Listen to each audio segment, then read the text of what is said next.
क्या घट में सचमुच में बसती है आत्मा?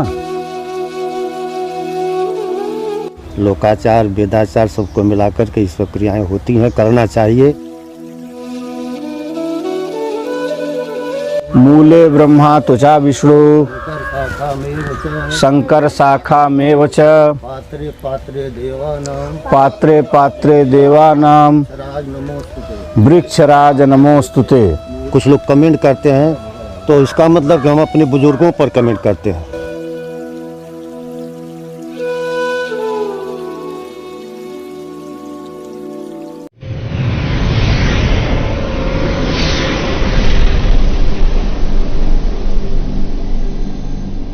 वृक्षराज नमोस्तुते। मित्रों, आप सभी जान चुके होंगे या नहीं भी जानते होंगे तो बता दें कि हमारी 92 वर्षीय परदादी श्रावती देवी का देहावसान हो चुका है और हम सभी लोग इस समय उनकी क्रिया कर्मकांड में लगे हुए हैं। आप यह देखते हैं वृक्ष पर यह घंट बंधा हुआ है। क्या घट में सचमुच में बसती है आत्मा? आप सभी जानेंगे कि यह सब लोकाचार और जो सनातन संस्कृति में क्रिया का और देहावसान के उपरांत घट में आत्मा के बसाव का जो तरीका बताया गया है, जो संकल्प बताया गया है और इसमें जल भरा जाता है, इसकी परिक्रमा की जाती है और तिलांजलि दी जाती है, वह क्यों है, किसके निमित्त है, कैसे है। आप सभी देख रहे होंगे कि यहाँ पर सभी परिवारीजन उपस्थित हैं और सभी लोग यहाँ पर इस समय यहाँ इस वृक्ष में, वृक्षराज इसे कहा जाता है, पीपल का वृक्ष, इसमें घट बंधा हुआ है और आत्मा के निमित्त होता है। क्योंकि हम सभी भौतिक शरीर की सेवा करते हैं। बहुत सारे लोग यह कहते हैं कि आप अपने माता पिता की सेवा नहीं करते हैं जीते जी, और मरने के बाद पीपल वृक्ष में घंट बांधते हैं और जलदान करते हैं, तिलांजलि देते हैं। जैसा कि आप सभी लोग देख रहे होंगे, यहाँ पर सभी लोग तिलांजलि दे रहे हैं।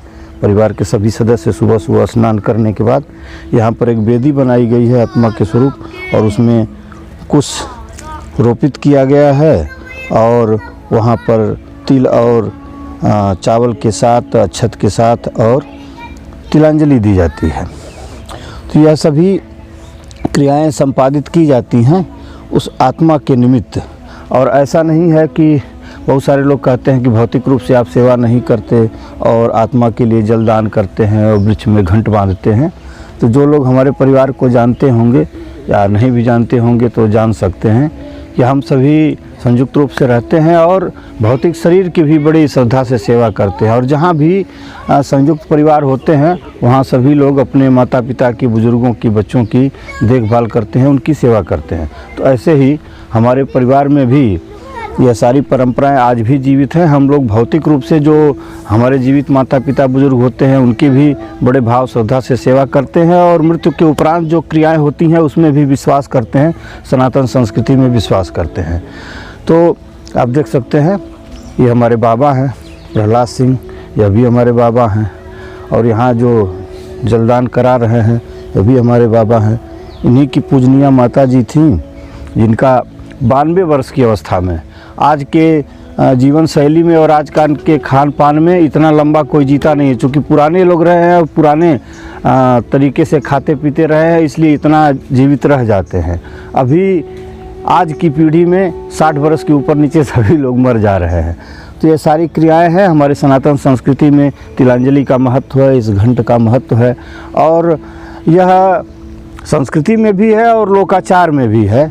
और इसी तरीके से 10 दिन हम लोग ये सारी क्रियाएं करेंगे और उस सूक्ष्म शरीर जो अभी भौतिक रूप से नहीं है, उस सूक्ष्म शरीर के लिए पिंड से शरीर की रचना करना 10 दिन और उसके बाद फिर जो भी पितृ देवता हमारे हैं उनके साथ उनका अंतिम दिन सपिंडन करना और उनके साथ फिर देवताओं को मिलाना, अर्थात प्रेत पिंड का पितर पिंड में मिलाना, पितृ देवताओं में मिलाना और फिर उसके बाद देवता में मिला देना।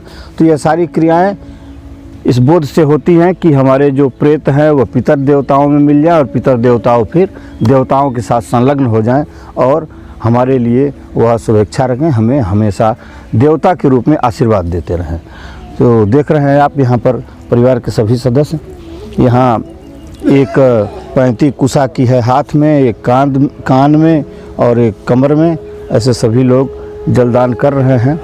और यह सारा इसका अपना लोकाचार भी है और सनातन संस्कृति का महत्व भी है। जैसे आप देख रहे हैं यहाँ पर घंट में जल डाला जा चुका है और धूप दीप से पूजन किया जा रहा है। क्या चाचा जी हमारे हैं, परिवार के बुजुर्ग सदस्य हैं, क्या महत्व है इन सभी क्रियाओं का और सनातन संस्कृति में और लोकाचार क्या है? अब जैसा पढ़ा गया है, देखा गया, लोगों से मिला है, इसका महत्व तो बहुत है। और जो जितना कर पाते हैं करते हैं, और जितने श्रद्धा करते हैं उनका फल भी मिलता है, ऐसी कोई बात नहीं है। लोकाचार वेदाचार सबको मिलाकर के इस क्रियाएँ होती हैं, करना चाहिए। और इसको अगर हम मानते हैं कि नहीं ये भौतिक रूप से चाहे आध्यात्मिक रूप से कुछ लोग कमेंट करते हैं, तो इसका मतलब कि हम अपने बुजुर्गों पर कमेंट करते हैं, बुजुर्गों की बातों का विश्वास नहीं करते हैं। बुजुर्गों ने जैसे करते आया है उसे करना चाहिए, ये अच्छी बात है। अब नहीं करते हैं और कहते हैं कि लोगों ने ऐसा किया तो गलत किया, तो ये अच्छी बात नहीं, हमको ये अच्छा नहीं लगता है। अपने पूर्वज पर प्रश्न चिन्ह लगाते हैं। अपने बुजुर्गों की जीते जी भी सेवा करनी चाहिए और मृत्यु के उपरांत जो क्रियाएं हैं सूक्ष्म शरीर की आत्मा के निमित्त उसको भी करते रहना चाहिए। बहुत महत्वपूर्ण चीज है, इसका सेवन करना चाहिए। दोनों तरीके से सेवन करना चाहिए। बिल्कुल बिल्कुल। चलिए अब सभी हम लोग परिक्रमा करेंगे। शंकर शाखा में च पात्रे देवानां वृक्षराज नमोस्तुते। मूले ब्रह्मा त्वचा विष्णु शंकर शाखा में च पात्रे देवानां वृक्षराज नमोस्तुते। मूले ब्रह्मा त्वचा विष्णु शंकर शाखा में च पात्रे देवानां वृक्षराज नमोस्तुते। मूले ब्रह्मा त्वचा विष्णु शंकर शाखा में च पात्रे देवानां वृक्षराज नमोस्तुते। मूले ब्रह्मा त्वचा विष्णु शंकर शाखा में च पात्रे देवानां वृक्षराज नमोस्तुते। मूले ब्रह्मा त्वचा विष्णु शंकर शाखा में च पात्रे देवानां वृक्षराज नमोस्तुते। मूले ब्रह्मा त्वचा विष्णु शंकर शाखा में च पात्रे देवानां वृक्षराज नमोस्तुते। मूले ब्रह्मा त्वचा विष्णु शंकर शाखा में च पात्रे देवानां वृक्षराज नमोस्तुते। मूले ब्रह्मा त्वचा विष्णु शंकर शाखा में च पात्रे देवानां वृक्षराज नमोस्तुते। मूले ब्रह्मा त्वचा विष्णु शंकर शाखा में च पात्रे देवानां वृक्षराज नमोस्तुते। इस तरह की सारी क्रियाएं 10 दिन तक चलेंगी। सुबह इसमें जल भरा जाएगा, धूप दीप दिखाया जाएगा और वहाँ पर वेदी पर तिलांजलि दी जाएगी। शाम को यहाँ दीपक जलाया जाएगा, धूप दीप दिखाया जाएगा। इस तरीके से 10 दिन क्रियाएं चलेंगी और प्रतिदिन के हिसाब से एक पिंड उस आत्मा के लिए दिया जाएगा। 10 पिंड। मृत्यु के उपरांत सैया से लेके और घाट तक 6 पिंड और इस 10 दिन का 10 पिंड। वहाँ से दीपक लाया जाएगा, यहाँ तक पहुँचाया जाएगा 10 दीपक और उसके बाद फिर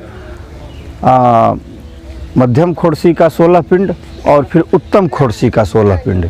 11वां दिन एकादशा होगा और फिर 12वें दिन खोड़सी होगी और ब्रह्मभोज होगा। अंतिम क्रिया इस प्रकार संपन्न होगी।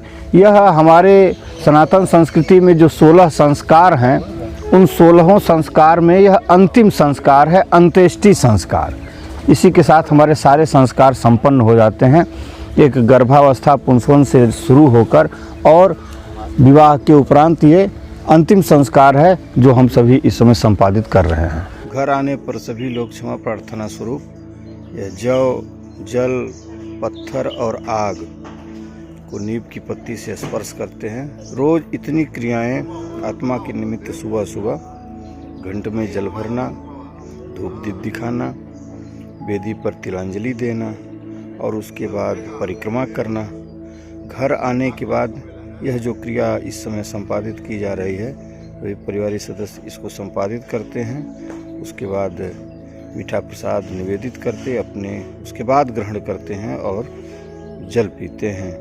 उसके बाद कुछ खाते पीते हैं। अब चूँकि इस समय हम कहीं वीडियो बनाने जा नहीं सकते, सूतक चल रहा है और सारी क्रियाएं इस आत्मा के निमित्त ही संपादित होनी है, तो इस समय हम कहीं बाहर वीडियो बनाने नहीं जा पा रहे हैं। इसलिए हम इस समय अपने यहाँ जो चल रही है क्रिया, इसी की वीडियो आपके समक्ष प्रस्तुत कर रहे हैं कि आप सभी भी जान सकें कि एक मृतक की आत्मा के प्रति क्या क्या क्रियाएं संपादित की जाती हैं।